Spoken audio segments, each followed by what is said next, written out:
Tagalog Love Stories presents Suot ang nakakaakit na kasuotan at ang namumutok na kulay pink na buhok. Yan lamang ang itsura ni Sora ngayong gabi dito sa loob ng pinakasikat na kasino sa buong Pilipinas. Ang kasino na ang tanging maaari lamang maglaro ay ang mga bihasa sa sugal at mayayamang tao. Isa si Sora sa bihasa sa pagsusugal. Kaya naman ay kilalang kilala siya ng mga tao rito. Wala nino man ang sumubok na banggain siya dahil magaling din ito sa pakikipaglaban. Queen, ano sa palagay mo ang lalabas ng numero? Kanina pa kasi ako natatalo at gustong bawiin ang talo ko. Problemadong bulong ng binatang si King sa kaibigang si Sora. Tahimik ang dalaga habang pinagmamasdan ng ikot ng bola sa mga numero. Queen, naririnig mo ba ako? Ang sabi ko ay ano ang numerong tatayaan ko. Huling pera natin kasi yun. Bulong muli ni King sa dalaga. Pero pumirmi talaga ang atensyon ni Sora sa bola. Hindi kasi maintindihan ng dalaga pero ramdam niyang may mali, lalo na sa paggalaw ng bola.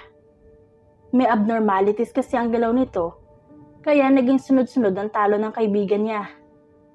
Queen, tataya ka pa ba? Ito ata ang unang beses na sunod-sunod ang talo mo. Nawala na ba ang pagiging swerte mo? May panunuya pang tanong ng kaharap na Donya sa sugalan. Pwede ba manahimik ang gurang ka? Ang atupagin mo na lang ay ang mukha mong kulubot na. Bira naman ni King dahil kanina pa dada ang matanda. Ito ang tanyag sa kanya sa loob ng kasino. The Casino Queen. Dahil hindi pa na ipapanganak ang tatalo sa kanya pagdating sa sugal. Maliban na lamang sa pag-ibig dahil madalas siyang talo rito. Muling umikot ang bola sa mga numero at dito napag-aralan ni Sora ang galaw ng laro. Ngumisi siya ng nakakaloko at kinuha ang huling chips na nasa harapan niya. Itinaya niya lahat ng ito sa iisang numero lamang. Sora, nababaliw ka na ba para itaya ang lahat ng natitirang chips natin?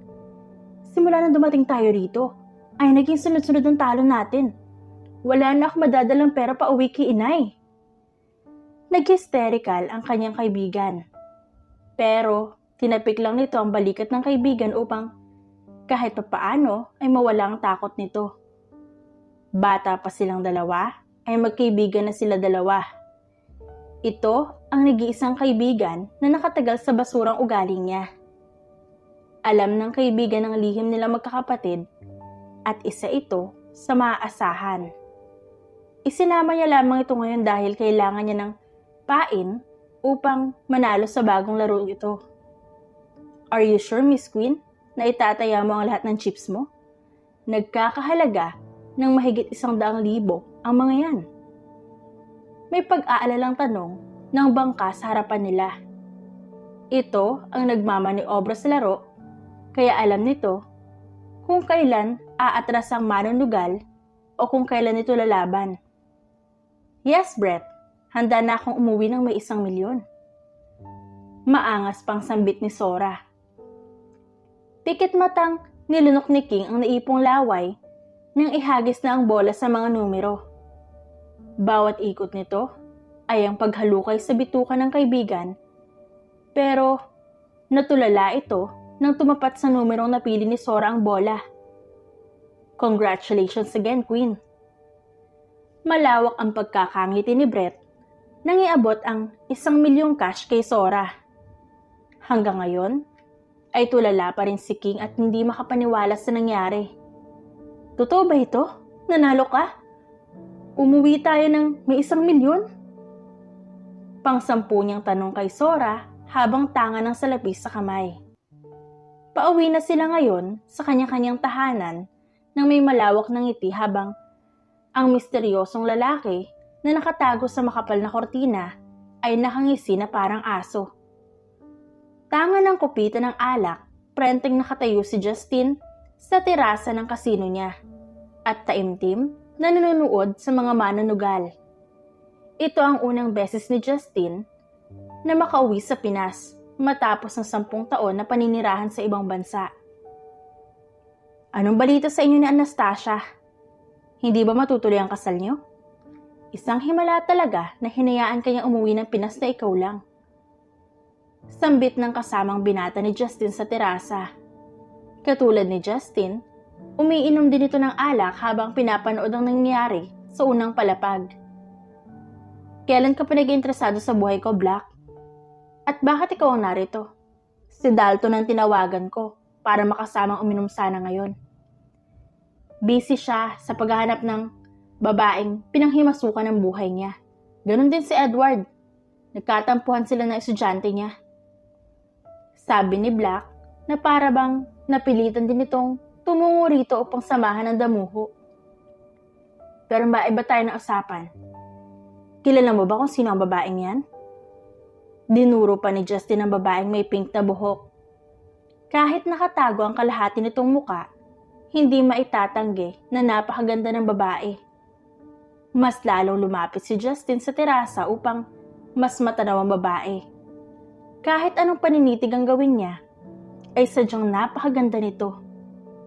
Nakuryoso naman si Black, kaya maski siya ay lumapit sa terasa upang matanaw ang sinasabi ng kaibigan. Sa dami ng taong manunugal sa ibaba, angat na angat ang babaeng pink ang buhok. Para itong ilaw na nakakasilaw dahil sa liwanag at kakaibang kulay ng buhok. At doon lamang pumasok sa isipan niya ang kumakalat na balita sa lugar nila. Siyang tinatawag na Casino Queen dahil sa galing ng babaeng yan sa sugal. Suki na yan sa sugalan mo, kaya pagkakaalam ko ay sikat na rin siya dito. Sambit ni Black matapos makumpirma ang hinuha. Ang ibig mong sabihin ay matagal ng babaeng yan sa kasino ko? Kung ganon, marami na pala siyang napanalunan. Hindi na ituloy ni Justin ang sasabihin na maghiyawan ng mga nanonood sa laro ng dalaga na may pink na buhok. Mukhang nanalo na naman siya ng 1 o 2 milyon gabi-gabi. Bulalas pa ni Black matapos siyang ngisian. Ito pala ang dahilan kung bakit nalulugi ang kasino niya. Gabi-gabi na lamang ay may nanalo ng malaki sa kanya at ito pala ay ang babae. Alam ko ang ngising yan, Justin. Ayusin mo muna ang problema mo sa babae bago mo ang kininababaeng yan. Paalala pa ng kaibigan, kaya hindi napigilan ni Justin na sumimangot. Sa kanilang 4, si Justin ang pinakababaero sa kanila. Ngunit nagbago na siya dahil sa babaeng nagpatibok ng puso niya. Pero habang pinapanood ang babaeng ito na nasa harapan niya, isa lamang ang nasa isip niya. Ito ay ang makipaglaro dahil matagal na rin simula nang may babaeng makursunadahan si Justin.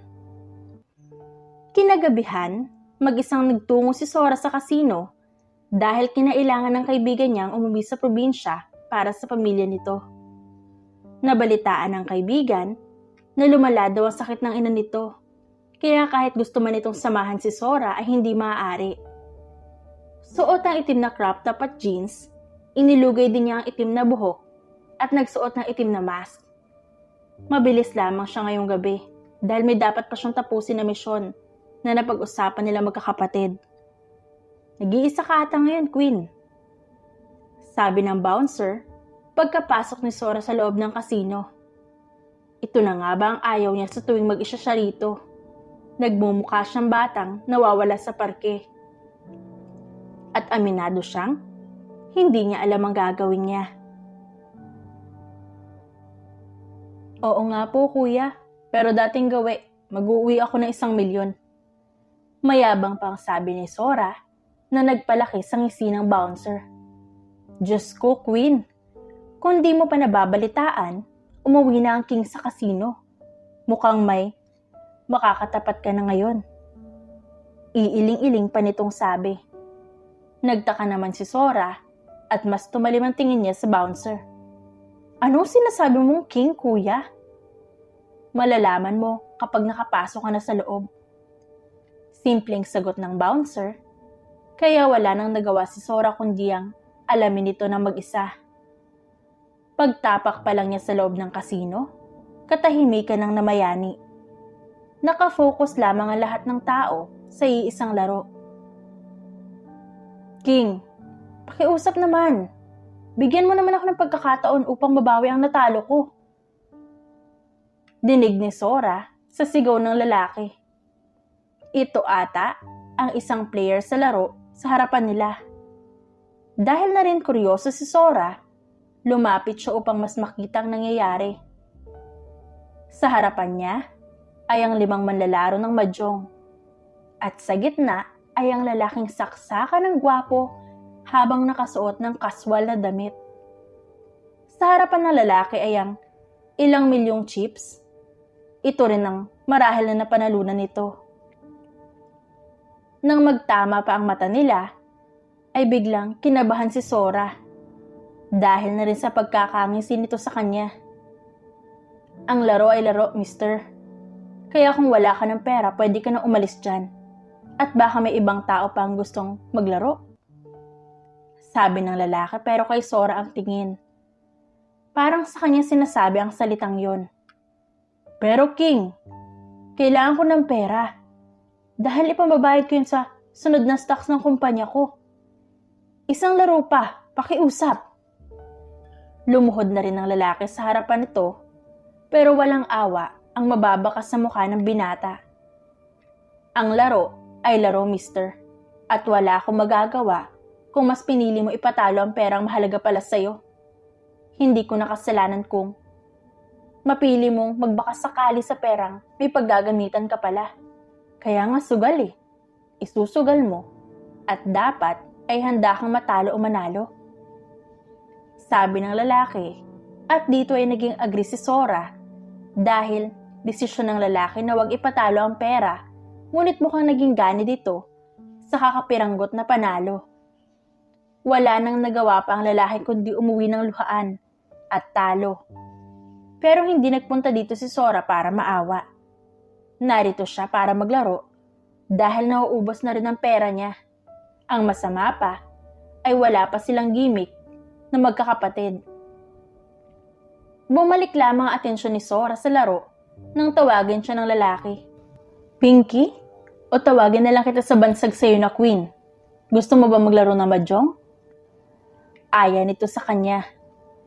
Sandaling nag-isip si Sora, ngunit pagkuwan, ay nakangisi siyang umupo sa pwesto ng lalaki kanina.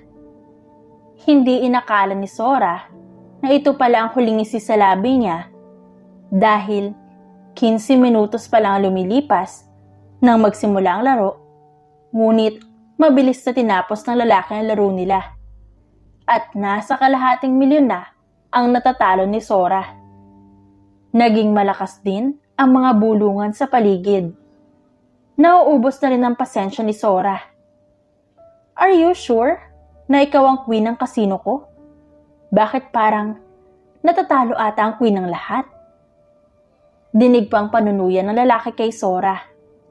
Mas lalo lamang ito nakadagdag sa pressure ni Sora, kaya hindi niya mabasa ang sunod na galaw ng mga kasamahan niya. Pwisit! Mahinang bulong ni Sora nang matalo na naman siya. 5 chips na lang natitira sa kanya at kapag hindi pa siya tumigil, ay tiyak siya na uuwi siyang walang pera pero hindi kaya ng pride niya umuwi ng talunan. It's time for you to go home, Queen. Wala ka nang ipupusta sa laro dahil ikaw na lang wala pang taya. Pwede ka naman bumalik bukas ng gabi para buuhin ang pride mong nawala. Walang pakundangan pa nitong sabi na mas lalong nagpainit sa ulo ni Sora. Pwede ba manahimik ang hayop ka? Hindi ka nakakatulong. Pwede ka naman maglaro ng hindi nagdadaldal, hindi ba? Ani Sora sa galit na tono. Ngunit kaysa magalit ang lalaki, ay mas lumaki pa ang ngisi nito sa labi at kunwari pang nagtaas ng kamay bilang pagsuko. Tumagal pa ng 1 oras ang paglalaro ni Sora at wala. Palagi pa rin siyang talo. Ang masakit pa rito ay nang lumaki ang utang niya sa kasino at nasa 2 milyon na. Hindi makaya ng kahihiyan ni Sora ang nangyayari sa kanya ngayong gabi. Simula nang matapos ang laro, ay hindi na nawala ang usapan sa paligid. Queen, paano mo mababayaran ng utang mo sa kasino ko? Ako pa naman ay yung uri ng tao na ayaw sa mga taong hindi marunong magbayad. Sabi ng lalaking lumampaso sa kanya kanina. Mas natitigan ni Sora ang lalaki ngayon, lalo na at nasa maliwanag na silang lugar. Gusto mang humanga ni Sora sa gwapong mukha ng lalaki, ngunit nawala iyon nang makita ang ngisi nito sa labi. Hey, wag mo naman akong tingnan ng ganyan. I'm just asking you kung anong oras mo mababayaran ng utang mo. Ayoko sa mga taong hindi marunong magbayad. Pag-uulit pa nito na mas lalong nagpainit sa ulo ni Sora. Magbabayad ako. Bakit batat ka? May lakad ka ba, ha? Antayin mo mamayang gabi at isasampal ko sa iyo ang pambayad ko. No. Paano ako maniniwala na magbabayad ka? Hindi naman ako ganun katanga para pakawalan ka nang walang panghahawakan. Tinanggal ni Sora ang suot na mask niya at ibinalandra ang pagmumukha niya sa lalaki. Hindi pa siya nakontento nang hingan nito ng cellphone number ng lalaki. Anong gagawin mo sa cellphone ko? Takang tanong pa nito sa kanya. Ibibigay mo ba o gusto mong bayaran pa kita? Walang pagdadalawang isip na ibinigay ni Justin ang cellphone niya sa babae. Ayan, kapag hindi ako nagbayad, ipahanap mo ko. Oh, anong tinitingin mo dyan? Huwag mo sabihin kulang pa yan. No, ganyan ka ba talaga? Casually, taking pictures sa cellphone ng ibang tao? Hindi mo ba alam na pwede nilang gamitin ang larawan mo sa masamang bagay? Pangangaral pa nito na mas lalo nagpataas sa kilay ni Sora. Tao ka pala? Akala ko kasi animal ka eh. Bulalas pa ni Sora at saka niya ibinalik ang mask sa muka. Hindi naman makapaniwala si Justin sa sinabi ng babae sa kanya. Pero bago pa ito makapag-react, ay nakaalis na ang babae. Sir, umalis na po si Queen. Ano pong gagawin natin? 2 milyon ang utang niya ngayong gabi. Sabi ng tauhan niya, nakapapasok lang. Don't worry, she will pay us. Siguradong sambit ni Justin habang nakatingin ngayon sa larawan ng babaeng nasa cellphone niya. Ang kaninang ngisi sa labi niya ay nawala nang mag-pop up ang pangalan ng taong iniiwasan niya makausap. It's been what? 1 month since umuwi siya ng Pinas upang makaiwas sa toxic na babaeng ito. What? Malamig niyang sabi nang sagutin niya ang tawag. Where are you, babe? Can we talk, please? Narito ako sa harap ng kondo mo. Nasaan ka ba kanina? Nandito pa ako eh. Hirap-hirap na dito. Kasama ko si Jasmine, yung anak natin. Pwede bang puntahan mo kami? Sabi ng babae sa kabilang linya. Huminga ng malalim si Justin dahil heto na naman ang babae at handa na naman nitong gamitin ng anak nila, mapasunod lamang siya. Go home, Anastasia. Wala kang magagawa sa akin ngayon. As I said, ayoko na. Dalhin mo na rin ang anak mo. What the hell, Justin? Alam mo naman na hindi namin kaya mabuhay nang wala ka, hindi ba? Jasmine misses you so much. Ilang gabi na siyang umiiyak at hinahanap ka. Pangmamanipula pa nito sa lalaki. Stop it, Anastasia. Wala na. Tapos na. Go and live with your life. Wala na akong obligasyon sa anak mo.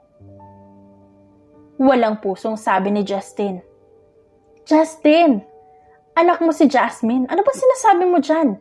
Please, can we talk? Hoy, narito ba ang cellphone ko? Wala kasi siya sa bulsa ko at... Huminto sa pagsasalita si Sora nang mabungaran pa niya ang lalaki.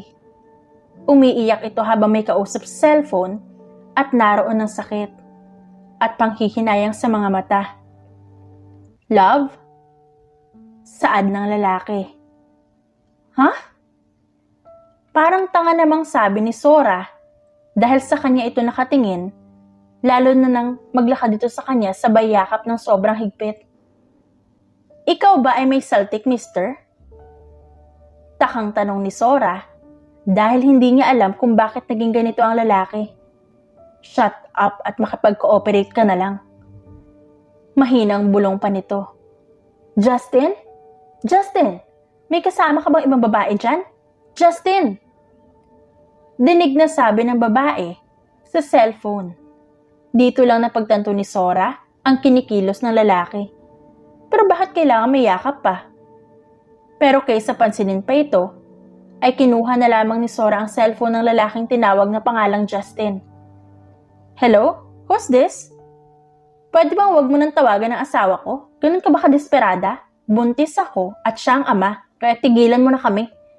Hindi mo iningatan ng maayos at ngayon ay hahabol-habol ka? Yung utak mo ba may ubo? Tanga ka ba? Singhal niya sa babae sa kabilang linya sabay patay ng linya. Nagtataka at nanlalaki naman ang mga mata ni Justin habang nakatingin sa babae na yakap niya. Wala din siya pakundangang itinulak ng babae at ibinato sa kanya ang cellphone niya.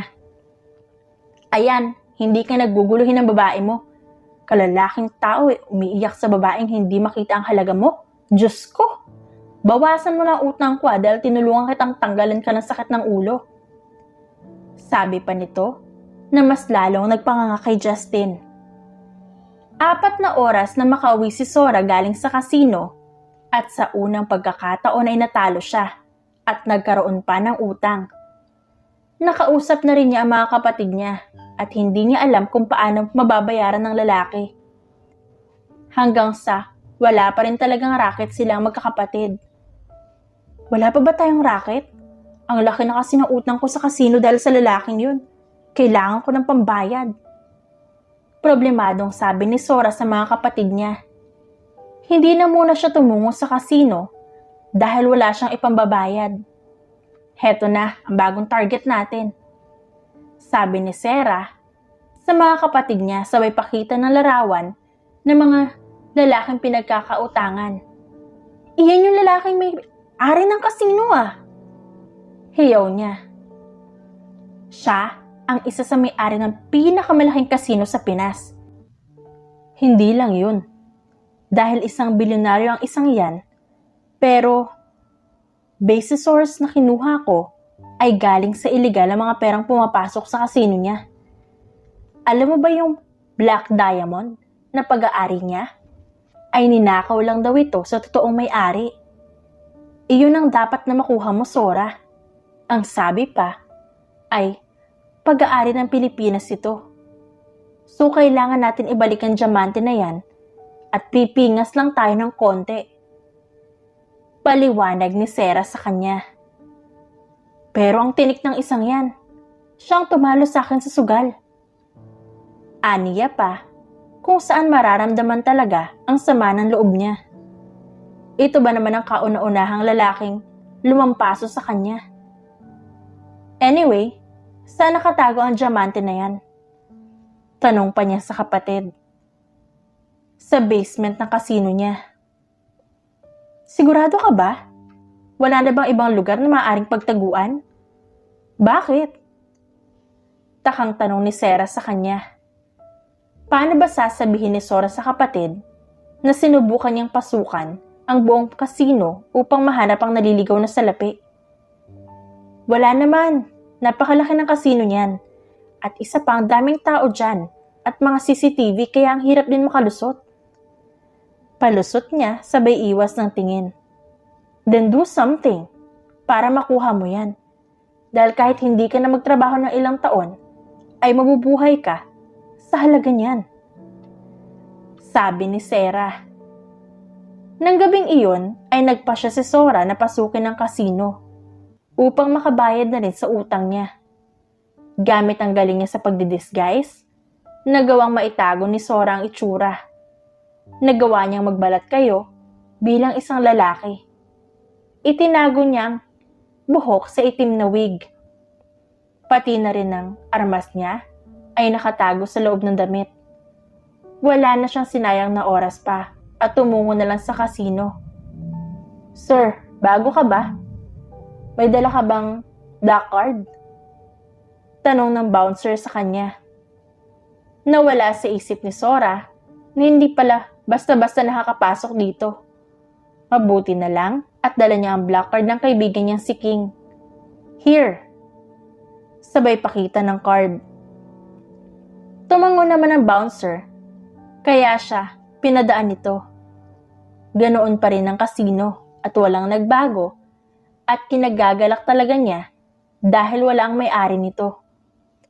Sandali pa siyang naglaro upang hindi mahalata ang gagawin niya. Kunwari lamang ay naglalaro siya ngunit inaaral ni Sora ang bawat parte ng kasino hanggang sa dumating na ang hudyat at tumungo siya sa pintuan na patungo sa likuran nito. Sir, bawal po kayo dito. Salubong ng lalaki na nakasuot ng itim na taksido. Ganun ba? Hinahanap ko kasi ang banyo. Kunwaring sabi ni Sora.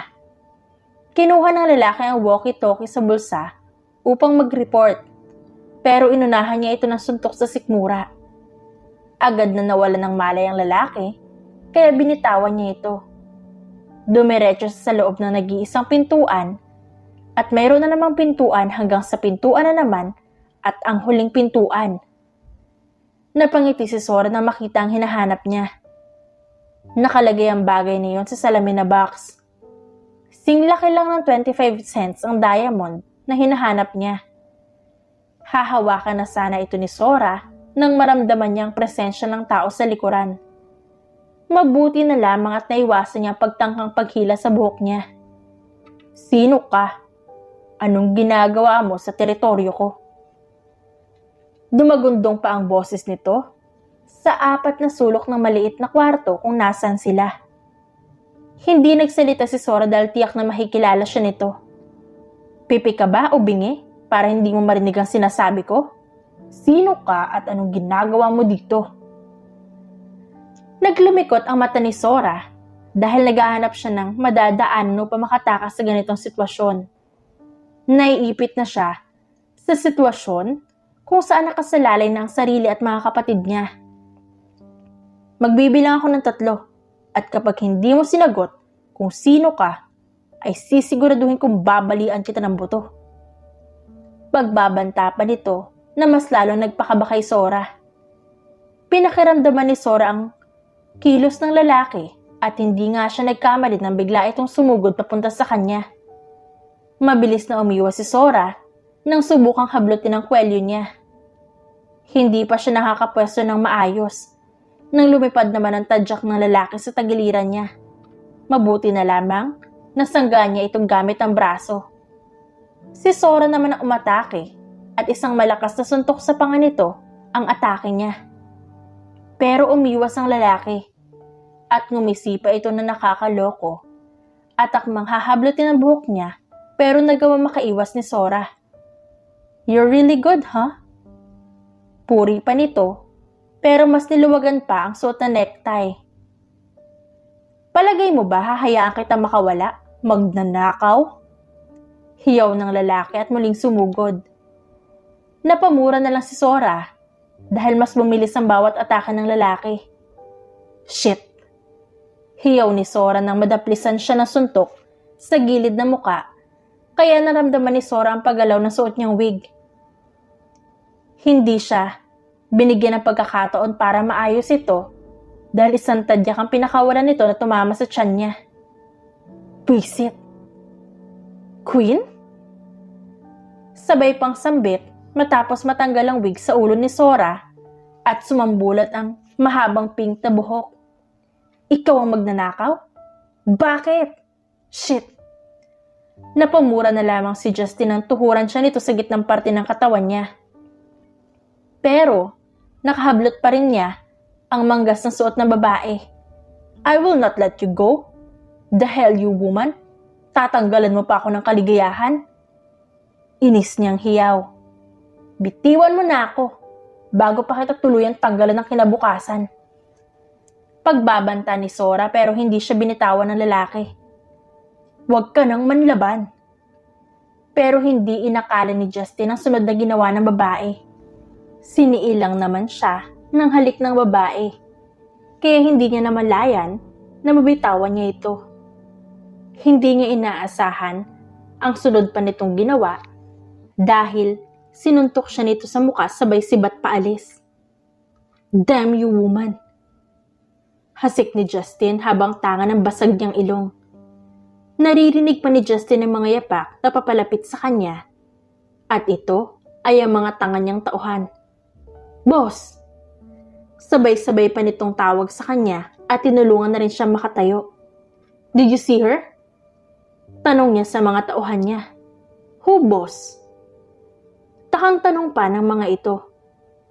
Hindi maipinta ang mukha ni Justin kaya dali-dali siyang tumungo sa CCTV room. Dito niya nakita kung gaano kagaling ang babae na mag-disguise bilang isang ordinaryong tao na hindi paghihinalaan.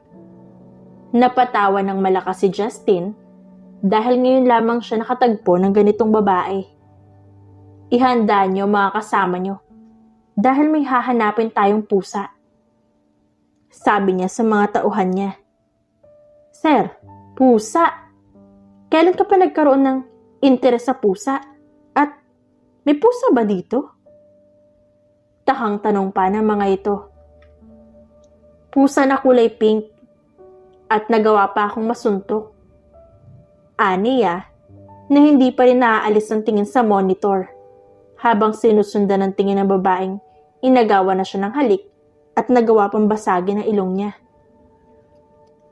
Isang buwan nang nagtatago si Sora sa apartment ng kaibigan niyang si King dahil isang buwan na rin siyang pinaghahanap ng bilyonaryong si Justin Sandoval. Nakapaskil na rin ang mukha niya sa mga dyaryo at nabalita na rin siya. Hindi na rin magawa ni Sora ang umuwi sa kondo dahil madadamay ang mga kapatid niya. Lalo na lumabas na sa balita na isa siya sa 4 Angels. "Hanggang kailan ka magtatago, Sora? Bakit kasi sa lahat ng mababangga mo, bakit yung owner pa ng casino na yun?" Anang kaibigan niyang si King. "Malay ko ba? Kung may pambayad na ako sa utang ko sa kanya, matagal ko na siyang binayaran. Basta ang mahalaga ay hindi ako matagpuan ng lalaking yan dahil tiyak na patay ako."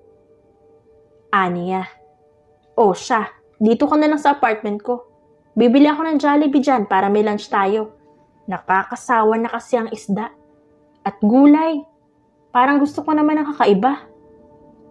Paalam nito, kaya tinanguan na lamang siya ni Sora. 5 minuto matapos marinig ni Sora ang pintuan sa sala, ay muli itong lumangit-ngit, sinyales na may pumasok na ibang tao. "King, may naiwan ka ba? O nagbago ang isip mo at Jollibee ang kakainin natin ngayong lunch?" Kaswal pang tanong ni Sora, pero walang sumagot sa tanong niya. "King!" Tawag niya sa kaibigan kasabay ng pagbukas ng mga mata ni Sora. "Miss me, Queen?" Sambit ni Justin na nakatayo ngayon sa harapan niya habang nakapamulsa. Sinubukang tumayo ni Sora upang tumakbo paalis nang makita niya ang kaibigan na hawak ng mga armadong lalaki. "Isang buwan mo rin akong pinahirapan, hon?" Bulong pa ni Justin sa tenga niya na nagbigay ng matinding kilabot kay Sora. Sisikuhin na sana niya ito ngunit isang mabilisang atake sa batok niya ang nagpawala sa lakas niya. Kahit anong laban ni Sora, ay nangihina talaga siya. Basta ang huling alam niya ay ang umangat ang buong katawan niya dahil sa pagkarga ng lalaki sa kanya. Ilang tapik sa pisngi ni Sora ang nagpagising sa kanya kaya dali-dali siyang bumalik sa wisyo. Napagtanto ni Sora na nakatali siya sa upuan at may busal din ang bibig niya ng panyo. Nanlilisik ang mga mata ni Sora nang makita si Justin papasok habang may apron na suot. "Gising ka na pala." Kaswal pa nitong sabi bago inilapag ang nilutong pancake. Dali-dali namang lumapit sa kanyang batang lalaki na kaninang gumigising sa kanya. "May sasabihin ka ba?" Sabi pa nito bago inalis ang busal sa bibig. "Hayop ka, Sandoval. Alam mo ba na bawal itong ginagawa mo sa akin? Trespassing ka tas kidnapper ka pa." Hiyaw ni Sora matapos matanggal ang busal sa bibig. "Alam mo bang trespassing ka rin sa kasino ko? Pag nanakaw ang ginawa mo, o sabihin na natin na kayo ng mga kapatid mo. Bira nito. Nagngingit-ngit sa galit si Sora at gusto niyang balian ng buto ang lalaking ito, kundi lamang siya nakatali ngayon. Makawala lang talaga ako dito ay sisiguraduhin kong babalian kita ng buto. You can't do that dahil isang pitik lang ng kamay ko ay hihimas ka ng rehas. Isang buwan mo akong pinahirapan sa pag-aanap sa'yo. Halos mabaliw ako. Kala ko ay ano nang nangyari sa'yo. Alam mo ba na nasa isla ang kapatid mo ngayon? Sino nga ba yun? Si Sarah? Kunwari pa itong nag-isip. Anong ginawa niyo sa kapatid ko? Wala akong ginawa sa kanya. Pero ang kaibigan ko ay meron. Bakit kasi sa dami ng taong pagtatangkaan niyo, ay bakit kami pa? Alam niyo naman na hindi kami basta-basta lamang. Ano ba talagang gusto mo sa akin? Ba't mo ito ginagawa? Kung tungkol ito sa utang ko, ay babayaran ko. Ang kaninang mapaglarong mukha ni Justin ay naging seryoso habang nakatingin kay Sora. Napalitan iyon ng sobrang seryosong ekspresyon na maski si Sora ay kinain na matinding takot. Pero hindi ito ang oras para matakot siya dahil marami pang mas malalang nangyari sa kanya noon. Sabihin mo na lang sa akin kung ano ang kailangan mo para matapos na ito. Gusto ko na umuwi. Sasabihin ko ang gusto kong mangyari. At kahit wag mo nang bayaran ang utang mo sa kasino, ay payag na ako. Basta wag kang tatanggi. Sabi ni Justin, kaya napaisip si Sora ng sobra dahil dito. Wala na siyang ligtas. Yan ang pumasok sa isip niya. At hindi rin maisip ni Sora kung kailan niya mababayaran ng utang niya, lalo na't wala silang gimmick ngayon. Ano? Buong tapang niyang tanong. Marry me. Dalawang salita pero nagawang pahintuin ng salitang ito ang mundo ni Sora. Idagdag pa ang galak at saya sa mukha ng binata. Ito ang unang beses na nakakita siya ng ganito kadaling basahin ng mga mata. Umiwas si Sora ng tingin. Alam mo ba na hindi ka lang pala iyakin kundi isa ka ring joker? Pabiro pang sabi ni Sora kahit sobra na ang kaba niya. Sa tingin mo ba nagbibiro ako? Ikaw ang kapalit ng utang mo sa akin. Pakasalan mo ko sa loob ng isang buwan at pagkatapos nun, ibibigay ko ang kalayaan na gusto mo. Sagot nito na nagpanigas pa sa buong katawan ni Sora. Hindi niya pinahalata ang pagkagulat at panghihinayang. Ano nga ba ang dapat niyang asahan? May gusto ito sa kanya? Nahiya si Sora kahit sa sarili niya. Sabihin mo sa akin kung para saan. Anong purpose mo? At gusto mo kong maging pansamantalang asawa mo? Mas diniinan pa niya ang salitang pansamantala. It's none of your business. Ang gusto ko lang ay pumayag ka. Pagkatapos ng isang buwan, wala ka nang maririnig sa akin. Napabuntong hininga na lamang si Sora. Dahil kahit anong labas niya sa problemang ito ay wala siyang magagawa. Walang buhay ang mga mata niyang tumingin sa lalaki. At isang malapad lamang ng ngiti ang isinagot ni Justin sa kanya. 3 araw, matapos pumayag si Sora sa gusto ni Justin na maging pansamantalang asawa nito, nagpirmahan lamang sila ng kontrata at boom! Kasal na silang dalawa. 3 araw na rin siya nababanas dito sa loob ng mansyon ng lalaki. Isa sa naging usapan kasi ay huwag siyang lumabas dahil sa hindi nito nilinaw na dahilan. Iikutin sana niya ang buong mansyon nang biglang tumunog ang doorbell.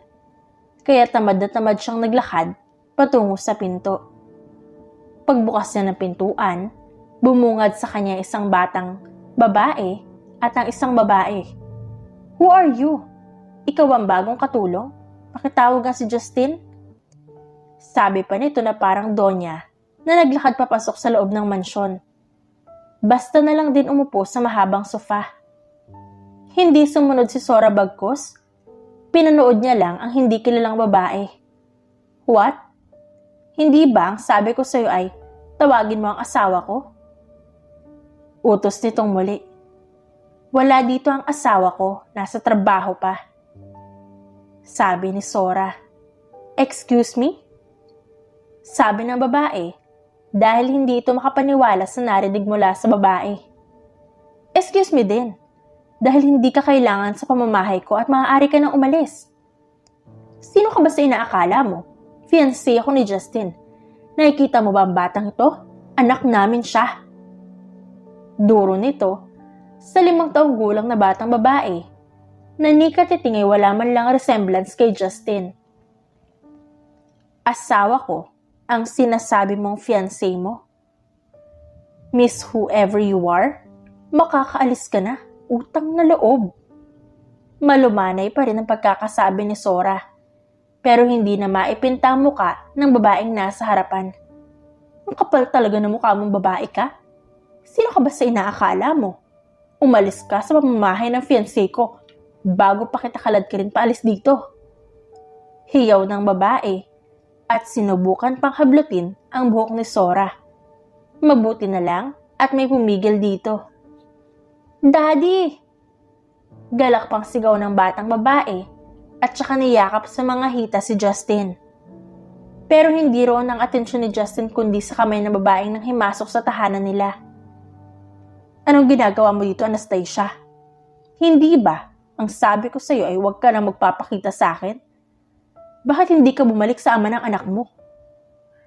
Sabi ni Justin sa malamig na boses. Ang kaninang mabagsik na muka ng babaeng si Anastasia ay biglang lumambot at nagpaawa. Justin naman, ikaw ang ama ng anak ko.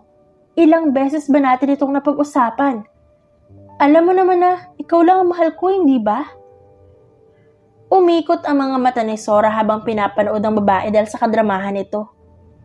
Makikialam na sana siya dahil mukhang madaling mauto ang lalaki nang magulat si Sora sa biglang ginawa ni Justin. Hinapit lamang nito ang bewang niya at saka siniil ng mabilisan ng labi niya. Hindi pa agad nakapag-react si Sora dahil sa pagkabigla. Justin! Nasasaktang tawag ng babae kay Justin. Leave us alone. Dahil simula na nalaman ko ang mga kalokohan mo sa buhay at pati ang pagpapaakusahan ng anak na ibang lalaki, ay doon palang wala na. Seryosong sabi ni Justin na maski si Sora ay nag-agree. Paano mo nagawa sa akin to? Ano na lang ang mararamdaman ni Jasmine? Kasal ka na ba talaga sa ibang babae? Paano kami ng anak? Stop!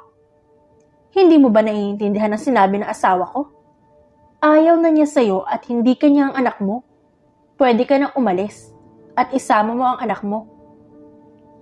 Ako na ngayon ang asawa ng sinasabi mong fiancé mo. Umalis ka na bago pa maubos ang pasensya ko at masabunutan kita palabas ng mansyon. Sabi ni Sora. Wala nang nagawa si Anastasia kundi ang luha ang lisanin ng mansyon. Naiwan si Justin at Sora sa sala at ilang beses pang nasabunutan ni Justin ang sarili dahil sa konsensyang nararamdaman. Tama ba itong ginagawa ko? Sa akin lumaki ang batang yun. Paano ang tunay niyang ama? Hindi ba mas mahirap yon? Ibang lalaki nagpalaki sa sarili niyang laman at dugo? Really? May silbi ka rin pala kahit pinsan lang. Biro pa nito, pero inirapan lamang siya ni Sora.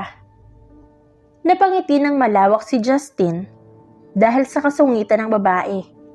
Ito kasi ang nagpapagulo sa tahimik niyang buhay. Ano pang inuupo-upo mo dyan? Bira pa nito pero mas nakataas ang kilay niya. What? Ipagluto mo ko. Iiling-iling na sumunod si Justin sa babae. Hindi niya alam, pero sinusunod niya ito kahit ang ginagawa lamang nito ay ang sungitan at tarayan siya. Nakita na lamang ni Justin ang sarili na nakangiti habang pinagmamasdan si Sora na nakaupo sa sofa na parang bata. Lumipas ang 2 linggo, simula nang magsama si Justin at Sora sa iisang bubong.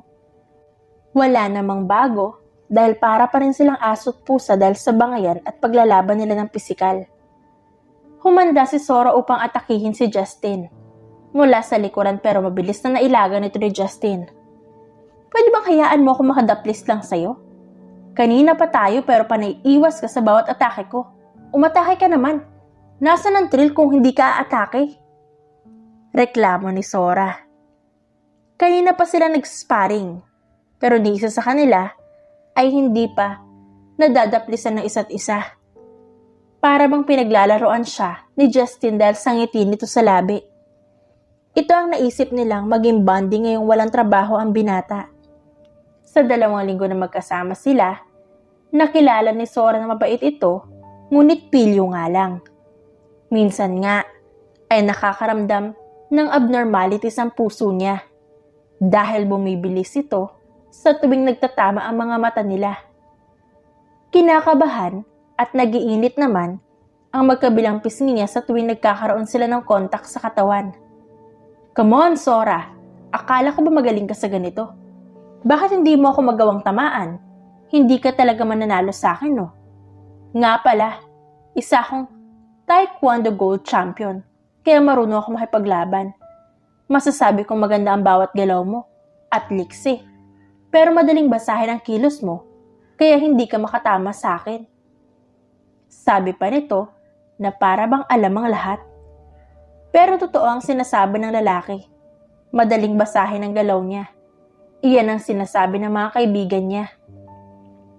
Magpahinga muna tayo, tapos tsaka natin ituloy ito. Tutal magtatakip silim na rin. Aya pa ni Sora bago siya umupo sa damuhan. Napapikit siya nang maramdaman ang lamig ng hangin.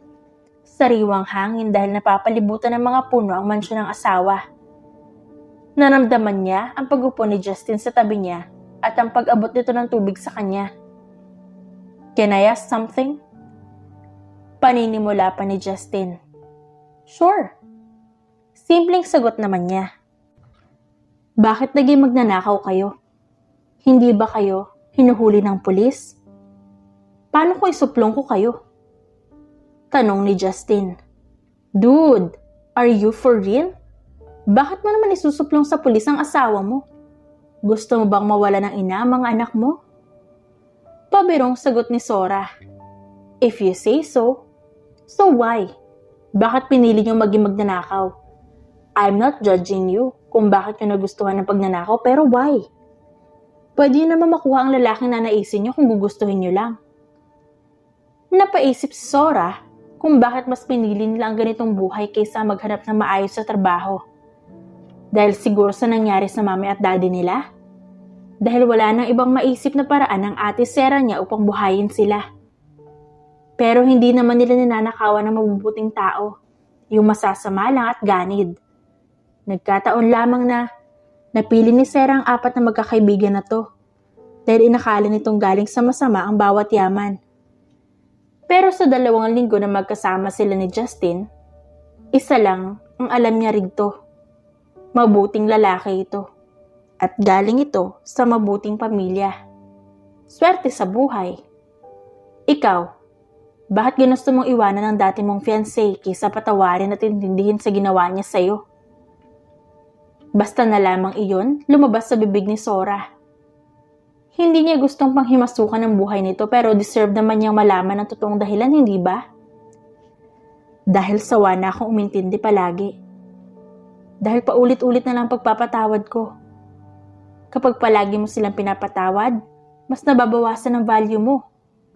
Pininiwala niyang anak ko ang anak niya sa ibang lalaki. Hindi mo ba magagawang tanggapin ng bata? May pinagsamahan naman kayo. I can. Pero dapat noong una pa lang ay sinabi niya na sa akin tungkol sa bagay na yon.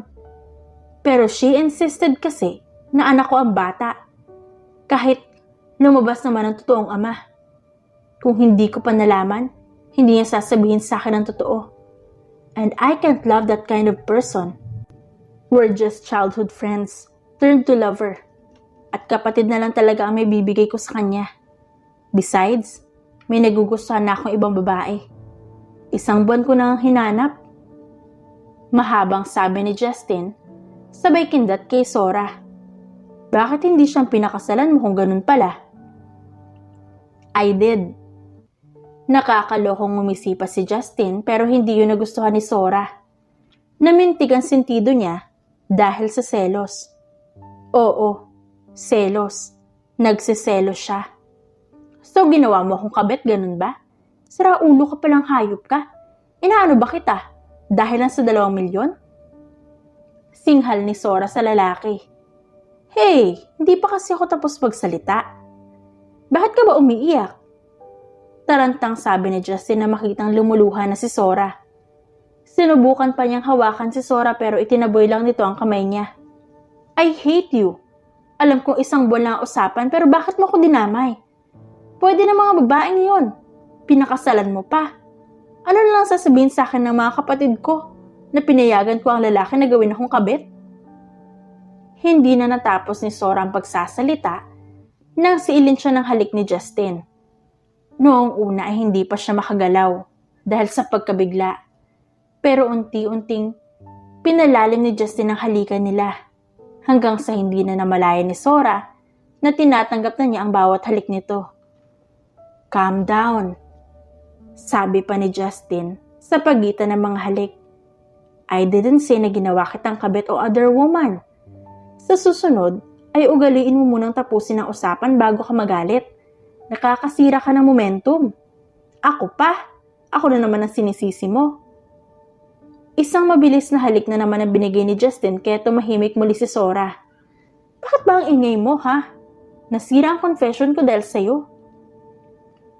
Tumingala pa si Justin dahil sa kabang nararamdaman. Anong ibig mong sabihin? Babaeng pinahanap ko na 1 buwan at ginawang dahilan ng utang niya para maitali ko sa akin. Justin. Mahinang tawag ni Sora sa pangalan ng lalaki. I like you. Pag-amin pa nito na mas lalong nagpabigla kay Sora.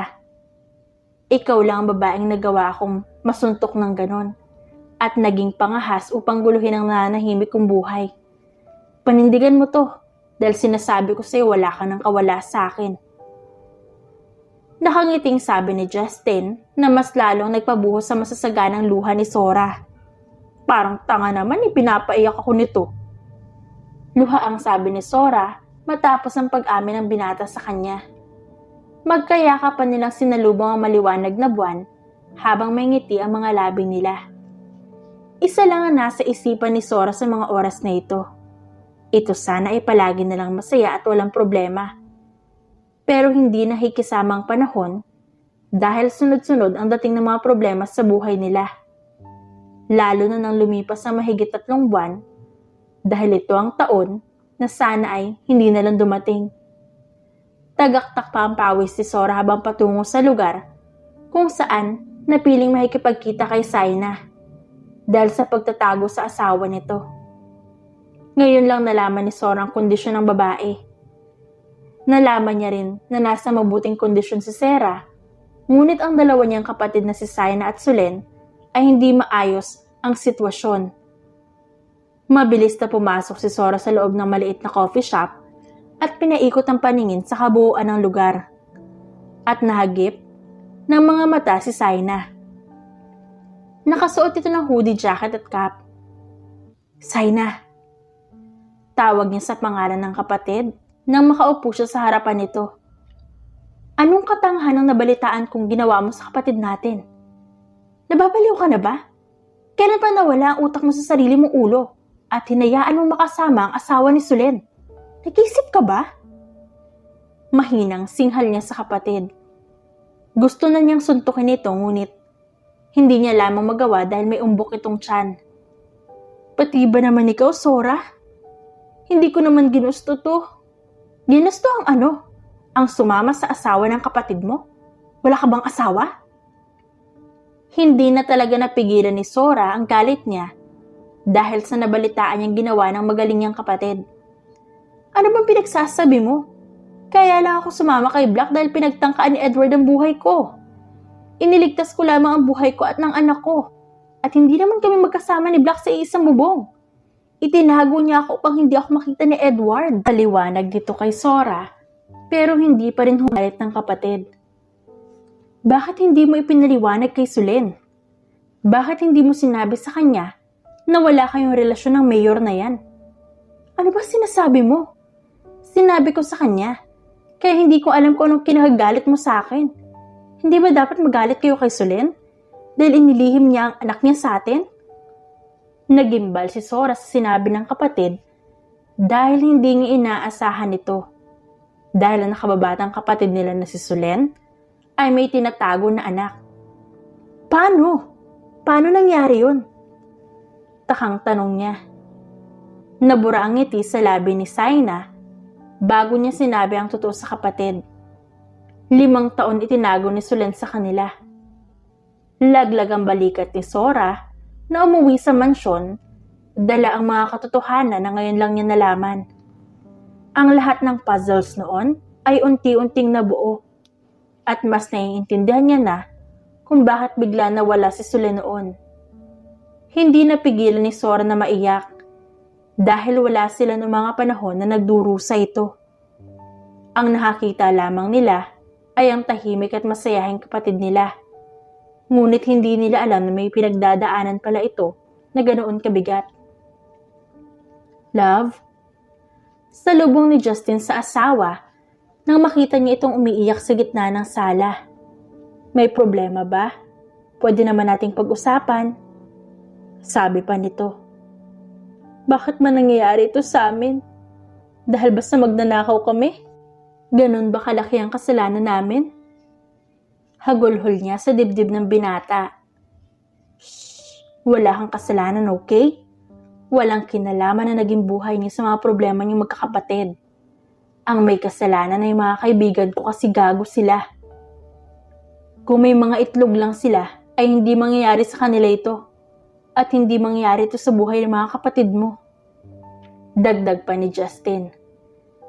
Kahit pa paano ay gumaan ang pakiramdam ni Sora sa mga sinabi ng asawa. Nawala lamang ang ngiti niya nang masinghot ang nasusunog na ulam sa kusina. Holy cow! Sambit ni Justin sabay takbo papunta roon. Napatawa na lamang si Sora dahil sa kabaliwan ng asawa. Wala sa sarili niyang sinundan ito pero hindi niya inakala na aalingasaw ang amoy ng bawang sa buong paligid. Bigla na lamang siya nakaramdam ng paghalukay ng sikmura at ang pagduwal niya ng wala sa oras. Kasunod nito ay ang panlalabo ng paningin bago siya bumagsak sa malamig na tiles. Tahimik na nagbabantay si Justin sa asawa dahil tulog pa rin ito matapos ito mawala ng malay kanina. Maliban sa pasa nito sa tuhod dahil sa pagbagsak nito sa malamig na tiles, ay wala nang malalang nangyari. Maayos ang anak nila na nasa sinapupunan nito. Oo, buntis si Sora at magdadalawang buwan na ito. Hindi mapaglagyan ng saya niya dahil sa wakas ay magkakaroon na sila ng anak. Anak na galing sa kanya at sa babaeng mahal na mahal niya. Hindi ko alam kung anong ginawa mo sa akin kung ba't mahal na mahal kita ngayon. Salamat, love, dahil dumating ka sa buhay ko para bigyan ng kulay ang madilim kong mundo. Aniya pa sa natutulog na asawa. Ew! Dinig niyang sabi ng boses ng babae sa likuran ni Justin. Nang tingnan niya ito, ay nakita niya si Solen na nakatayo sa harapan niya habang tangan ang carbon copy ng kaibigang si Black. Hindi ko akalain na ganyan pa kayo ka-cringe na magkakaibigan. Huwag mo akong tingnan ng ganyan, narito lang ako para kausapin ang kapatid ko. Pero hindi nawala ang tingin ni Justin sa batang tangan ng babae. Simula sa muka, sa kilay at mga mata, isama na ang bangis niyang tumingin, talagang anak siya ni Black. Nais sa tinig ni Justin ang hindi namamalayan. I know, pero hindi ako tumungo rito para lang ipakilala sa iyo ang anak ko. Nandito ako para ipaliwanag sa kapatid ko ang nangyari. Pauwi na rin si Sarah bukas, sabi ng kaibigan mong asungot. Pero mukhang hindi ko ata siya makakausap ngayon bago ako umalis. Malamig man ang pagkakasabi ni Solen, pero naroon ng sakit at lungkot. Umalis? Hindi ba alam ng asawa mo na nandito ka? At saan ka naman pupunta? Sa lugar kung saan walang mahihirapan. Sagot ni Solen. Nagtaka si Justin dahil si inakto ng babae. Halos kilabutan siya nang makitang walang buhay ang mga mata nito. Isa lang ang nakikita sa mga mata nito. pain and sorrow. Are you okay? Naitanong niya at siya naman pagkagulat sa mga mata ng babaeng nasa harapan. You're not okay. Dagdag pa ni Justin. Okay lang ako. Pagsisinungaling pa nito. You're not. Pero alam ko magiging maayos din ang lahat. Simpleng sabi, pero nagkaroon ng malaking impact sa babae. Ang kaninang halos walang buhay ng mga mata ay nagkaroon ng kaunting pag-asa. Isa lang ang pakikiusap ko. Ingatan mo at mahalin ang kapatid ko. Sabi ni Solen bago ito naglakad palayo. Nakaramdam ng pagbigat ng pakiramdam si Justin habang nakatingin sa papalayong mag-ina. Muli sana siyang babalik sa pagbabantay sa asawa nang makatanggap siya ng mensahe. Para itong bombang sumabog kaya hindi niya napigilan ng magtatakbo paalis na ospital. Damn you, Anastasia. Kapag may nangyaring masama sa anak ko, mapapatay talaga kita. Aniya. Nagising si Sora dahil sa mahihinang dampi ng batang babae sa pisngi niya. Nang buksan niya ang mga mata, bumungad sa kanyang anak ni Anastasia. Hello po. Nahihiya pang sabi ng batang babae. Anong ginagawa mo rito? Asan ang mami mo? Hindi ko alam kung nasa nawalang yung babaeng yun, pero isa lang alam ko. Gagawin niya ang lahat para makuha ang asawa mo. Sabi ng lalaking kapapasok lang sa loob ng hospital room ni Sora. Naalerto si Sora kaya mabilis niya itinago ang bata sa likuran niya. Sino ka at anong ginagawa mo rito? Sumama ka na lang sa akin para wala na tayong pag-uusapan pa at hindi nadadanak pa ang dugo. Bakit ako sasama sa'yo? Sa tingin mo mahinang nilalang ako para madaling mauto? Sabi ni Sora habang inilalayo ang bata sa kanya. Naghahanap ng paraan si Sora upang matakas siya. Ako ang ama ng batang yan at ako rin ang ama ng batang pinatay ni Anastasia dahil hindi yun inako na magaling mong asawa. Sabi ng lalaki na nagpupuyos na galit. Wala akong kinalaman sa Anastasia na yan at hindi namin problema ng asawa ko kung pinatay niya ang anak niyo. Kundi dahil sa iyo, di sana buhay pa ang anak ko ngayon. Isa pa yung batang yan. Kundi sana madaldal yan. Hindi malalaman ng Sandeval na yon na hindi siya totoong anak. Eh di sana, nasa maayos na buhay din ang buhay niyan. Sabi pa nito at unti-unting lumapit sa kanya. Sumama ka na sa akin kung ayaw mo dumanak ang dugo. Pero hindi nakinig si Sora at naghanda siya upang atakihin ng lalaki. Tinamaan niya sa sikmura ito, kaya namilipit ito sa sakit. Go! Utos siya sa batang babae upang lumabas ng silid para humingi ng tulong. Naging maluwag si Sora kaya nagawa ng lalaking ito na mahila ang paa niya. Hayop kang babae ka? Ang ayos kong nakikipag-usap sa'yo pero anong ginawa mo? Inundayan siya ng lalaking tadyak sa sikmura pero mabilis na sinangga iyon ni Sora gamit ang braso niya. Ilang beses siya nitong sinipa hanggang sa hindi na maramdaman ni Sora ang mga braso niya. Bakit kasi gusto mong nasasaktan kung pwede ka namang sumama ng maayos?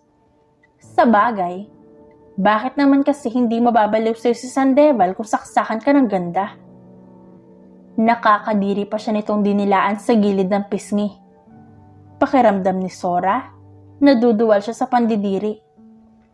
Hinintay lamang ni Sora na maging maayos ang kanyang kamay bago niya basagin muli ang mukha ng lalaki. Nagtataka siya kung bakit mukhang hindi pa rin sila napapansin ng mga tao sa labas. Si Jasmine na lang ang pag-asa niya upang makatakas. Kung hinihintay mo si Jasmine, huwag ka nang umasa. Dahil ama pa rin niya ako. Nang makaramdam si Sora ng maayos na ang kamay niya, buong lakas niyang sinuntok ang lalaki kaya bumagsak ito sa lapag. Animal ka talagang babae ka. Sa kabilang banda naman ay si Justin na takot habang papunta sa kondo ni Anastasia. Pagdating niya dito, nakita niya si Anastasia na lumuluha habang paikot-ikot sa loob ng sala nito. What the hell happened, Anastasia? Hiyaw ni Justin na makaharap niya ito. Nagulat pa ito nang makita siya at mas lalong namutla Nanginginig pa itong lumapit kay Justin. Anong ginagawa mo dito? Hindi ka dapat nandito. Nag-text ka sa akin. At ang sabi mo ay magpapakamatay ka kasama si Jasmine. Ganyan ka na ba kadesperada para balikan kita? May asawa at magkakaanak na ako, Anastasia. Pakiusap lang, pabayaan mo na ako. Wala siyang naging pakialam kahit mas namuha ang luha sa mga mata ni Anastasia. Mga mata na ayaw niya noong lumuluha, ngunit ngayon nawala na lang na parang bula. Hindi niya na makita ang halaga nito kaya parang normal na sa kanya ang lahat. Iba kapag nakikita niyang luhaan si Sora. Pakiramdam niya ay dinudurog ang puso niya. Ang sakit mo naman magsalita. Pero totoong wala sa akin si Jasmine dahil kinuha siya ng ama nito. Pero hindi kasi ako nagpadala ng mensahe na yan. Wala nga sa akin ang cellphone ko. Anong ibig mong sabihin na hindi ikaw nagpadala ng mensahe na to? Unti-unting kinain si Justin ng takot. Sino? Sino nagpadala ng mensahe na to? Niyog-yog pa niya si Anastasia upang magsalita lamang ito, ngunit ang pag-iyak lang ang naging sagot nito. Nanghihina siyang naglakad paalis ng kondo at idinaya lang numero ni Sora pero walang sumasagot. Buiset! Nagmamadali siyang bumalik sa ospital dahil masama ang kutob at hinala niya. Isang beses pa niyang dinaya lang numero ni Sora, ngunit wala talagang sumasagot. Pag-park pa lang ni Justin sa parking lot, ay dali-dali siyang nagtatakbo papasok sa silid ni Sora. Pero iba ang naabutan niya. Nagkalat ang dugo sa lapag at ang mga basag na gamit, lalo na ang patalim na may dugo. Napaluhod si Justin at nagsimula ng humagulhol. Sora! Nauutal niyang tawag sa pangalan ng asawa. Nanghihina siyang lumabas ng silid habang umiiyak at wala siyang pakialam sa iisipin na ibang tao. Ang asawa ko! Nasaan ang asawa ko? Hiyaw niya sa nurse na pumasok sa loob ng silid. Sir! Gulat pa ang nurse dahil sa ginawa ni Justin pero wala nang pakialam ang binata dahil gusto niyang malaman kung nasaan ang asawa niya. Yung asawa ko! Nasaan yung asawa ko? Nilapitan na rin siya ng ibang doktor upang pakalmahin, ngunit walang nagpakalma kay Justin at nagpatuloy lang pagwawala niya. Sir, kumalma ka. Paano ako kakakalma kung di ko alam kung nasaan ang asawa ko? Dumating na lang ako dito na puno ng dugo ang buong paligid at walang nagsasalita sa inyo. Magbibilang ako ng 3 at kapag wala pang nagsalita sa inyo, tatanggalan ko kayo ng trabaho ngayon mismo. Sir, huminahan po kayo. Nagkaroon lang ng malalang aksidente sa silid na yan. At napuruhan talaga ang taong nariyan. Nasa emergency room siya ngayon. Hindi na pinatapos si Justin ang sinasabi ng doktor kaya dali-dali siyang nagtungo sa ER. Wala siyang pasubali na pumasok sa loob. Time of death, 7 p.m. Dinig ni Justin na sinabi ng doktor. Parang huminto ang mundo niya at nabingi habang nakatingin sa katawan na nakataklob ng kumot. Kusang umikot ang mga mata ni Justin at sa igsang iglap, nawalan siya ng malay. Nagtatakang lumabas si Sora sa bagong bakanting silid dahil sa naging paglalaban nila na lalaki kanina. Hindi naman niya napuruhan ng lalaki. Bagkos, binalian lamang niya ng buto. Pero dahil makulit ito at nagpatuloy ang lalaki na umatake hanggang sa nasaksak nito ang sarili. Nadaplit siya naman siya sa kanang braso dahil na rin sa panlalambot. Sigurado kang okay ka lang? Sabihan mo ako kapag may masakit sa'yo. Sisiguraduhin ko mabubulok sa kulungan ng animal na lalaking yun. Nagtatagis ang ngiping sabi ni Solen matapos siyang maalalayan palabas ng ospital. Pero nagulat silang dalawa na makitang si Justin na bumagsak sa lapag. Anong nangyari? Aligagang sabi ni Solen. Ma'am, kasi nagwala siya kanina habang hinahanap ang asawa niya, tapos yan, nahimatay naman siya na makitang kamamatay lang ng pasyente. Sabi ng nurse na umalalay kay Justin upang mailagay ito sa kama. Salamat. Ani Sora, bago sumunod sa mga nurse habang ginuguyod si Justin papunta sa silid niya. Nagpaalam na rin si Solen na uuwi sa mag-ama niya dahil oras na rin naman. Dahil malaki ang hospital bed, Humiga si Sora sa tabi ni Justin at nagsusumiksik sa gilid ng leeg nito, hanggang sa unti-unti siyang kinain ng antok. Naalimpungatan naman si Justin dahil sa mabigat na nakapatong sa kaliwang braso. Nang imulat ni Justin ang kanyang mga mata, bumungad sa kanya si Sora na mahimbing na natutulog sa braso niya.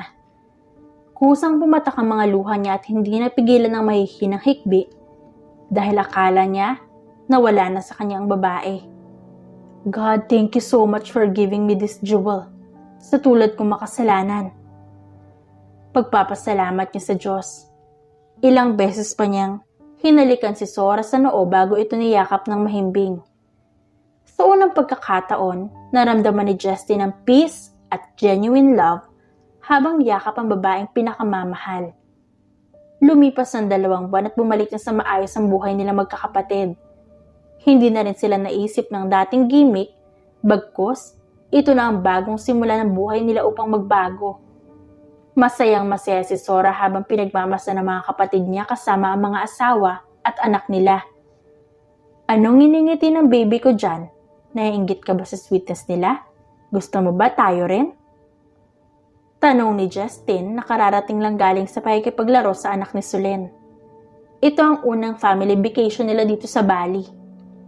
Magtigil ka, Justin, dahil nababanas talaga ako sa iyo ngayon. Suway naman ni Sora sa kunwaring galit na boses, pero kinikilig naman talaga. Parang nanlalambing lang eh. Bakit pa kita pinakasalan? Mas maalat ka pa sa asin ng dagat. Maktol pa nito habang duro siya. Pinagtaasan lang naman siya ng kilay ni Solen dahil sa kalokohan ng asawa. Hindi ko rin alam kung ba't pumayag ako magpakasal sa asukal na tulad mo. Sa sobrang sweet mo na umay na ako. Biro lang ni Sora at sinabayan pa ito ng tawa. Pero iba ang naging reaksyon ni Justin. Yah, malamig pa si Yelo ng Antarctic ang sagot nito kaya nakaramdam ng pag-aalala si Sora. Agad siyang nagtaas ng tingin at hindi niya nagustuhan ang malamig na tingin nito sa kanya. Love, nagbibiro lang ako. Kinakabahang sabi ni Sora dahil naging di komportable na ang pakiramdam niya. Justin. Natatakot ba niyang tawag sa pangalan ng lalaki? Ngayon lamang siya natakot ng sobra dahil hindi na rin siya nag-iingat sa mga salitang lumalabas sa bibig niya. Dahil nasanay na rin siya sa biruan nila mag-asawa. Pero iba ngayon dahil naramdaman niyang nag-iibang tao si Justin. Nabuo na rin ang luha sa gilid ng mata niya, lalo nang unti-unting magdilim ang paligid. You know what, Sora? Let's end this. Malamig na sabi ni Justin na hindi pa rin lumilingon sa babae. Parang umakyat sa ulo ni Sora ang lamig at sakit sa sinabi ni Justin. Hindi na niya napigilan pa ang humagulhol. Ilang araw ko rin pinag-isipan ng bagay na ito. Gusto ko nang tapusin ko saan ka ba nagsimula ang lahat. Hindi ba nagsimula lang tayo sa utang mo sa akin sa 2 milyon? Love naman. Wala akong pakialam kung nagsimula tayo sa hindi maayos. Mahal kita, please. Kasabay ng pagputok ng mga fireworks sa kalangitan, ay ang pagluhod ni Justin sa harapan niya. Nanonood pa ang mga kapatid ni Sora na may mga luha sa mata habang kayakap ang mga asawa nila. I'm sorry kung pinaiyak na naman kita ngayon. Pero ngayong gabi lang naman. Gusto kong magsimula tayo ulit sa umpisa, love. Gusto kong maging memorable sa iyo ang kasal at ang gabing ito. Sa pinakamagandang babae sa mundo, Sora, love, at sa babaeng magiging ina ng anak ko, will you marry me? Umiiyak na tanong ni Justin. Humagulhol ng sobrang lakas si Sora dahil sa galak at sayang nararamdaman. Naitakip pa niya ang palad sa bibig at paulit-ulit siyang tumango bilang sagot kay Justin. Wala na siyang sinayang na oras pa, kaya sinuot niyang singsing sa kamay ni Sora.